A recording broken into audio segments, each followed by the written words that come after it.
Здравствуйте, мои дорогие! Я снова рада видеть вас на своем канале. Ну что, девчоночки, сегодня у нас новый урок. Поехали!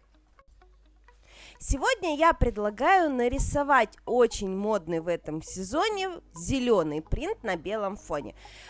Очень много платьев, очень много всяких разных тканей предлагают дизайнеры именно в таком цветовом сочетании. В общем, сегодня мы с вами рисуем кактусы. Смотрите, на белом фоне темно-зеленым гель-лаком накидываем форму наших кактусов. Кактусы бывают совершенно разных форм, совершенно разных размеров. Выберите тот кактус, который вам нравится. Мне понравился вот такой вот хаотичной формы кактус. Очень интересно смотрится, но тем не менее кругленький какой-нибудь кактусенок тоже можно нарисовать.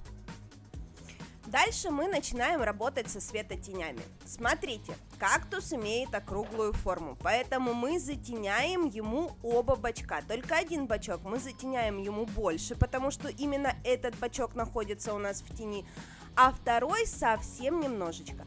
И сразу же на этом этапе прокладываем свет, потому что свет с тенью по мокрому тоже удобно между собой перемешиваются.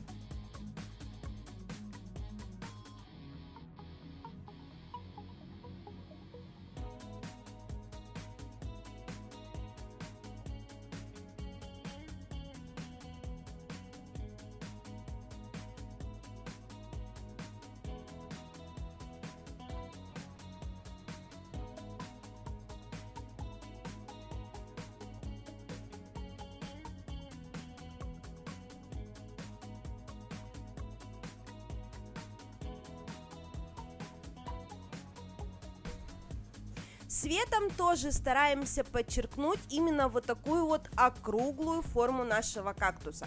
То есть не кладем свет ровной полосочкой, а стараемся ее немножечко закруглить. Тогда форма общая нашего рисунка получается именно закругленная.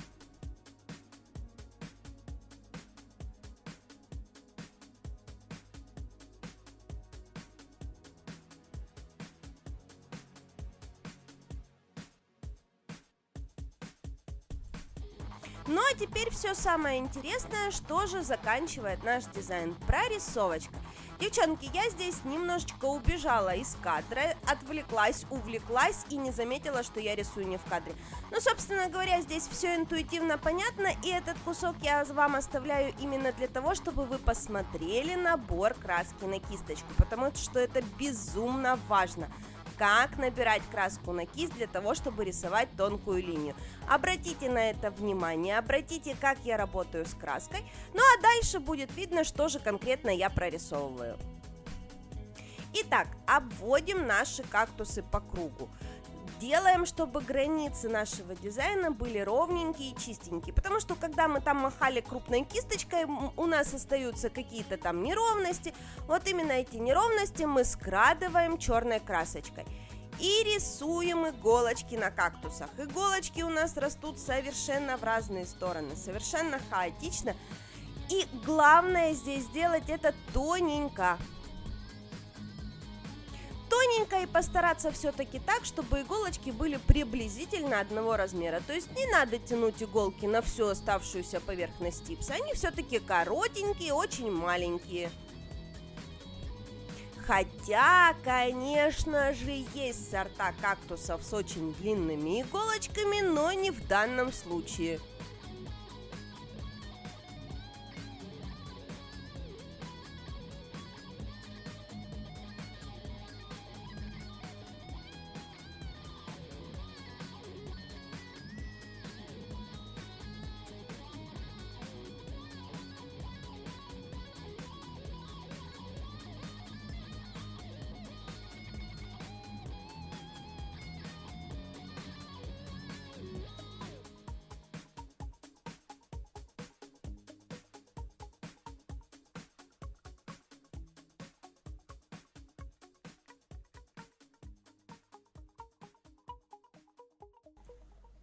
Ну и вспоминаем о том, что иголки у нас растут не только по краям кактуса, но вообще в принципе по всей поверхности. По всей поверхности нам тоже их нужно нарисовать. Но здесь, если мы будем рисовать вот такие вот черточки, у нас получится волосатый кактус. Нам это не подходит. Мы рисуем точечки, потому что иголочка, когда смотрит на нас вертикально прямо, она превращается в точку. Ну и какие-то иголочки на кактусе у нас есть, которые остались в тени, более коротенькие, а есть, которые более светлые. Вот светлые иголочки, те, на которые попадает свет, мы рисуем светло-зеленым оттенком. Опять же расставляем точечки. Стараемся ставить их немножечко в хаотичном порядке. Что-то в этом дизайне я много раз повторяю слово хаотичный. Но тем не менее, чем больше хаоса у вас здесь получится, тем живее и интереснее будет ваш кактус. Вот, собственно говоря, и все, готов наш дизайн. Перекрываем его финишем и наслаждаемся.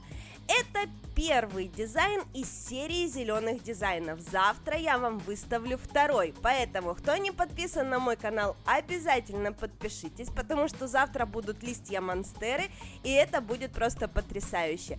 Ну, а я с вами прощаюсь до завтра. Всем до новых встреч. Пока-пока.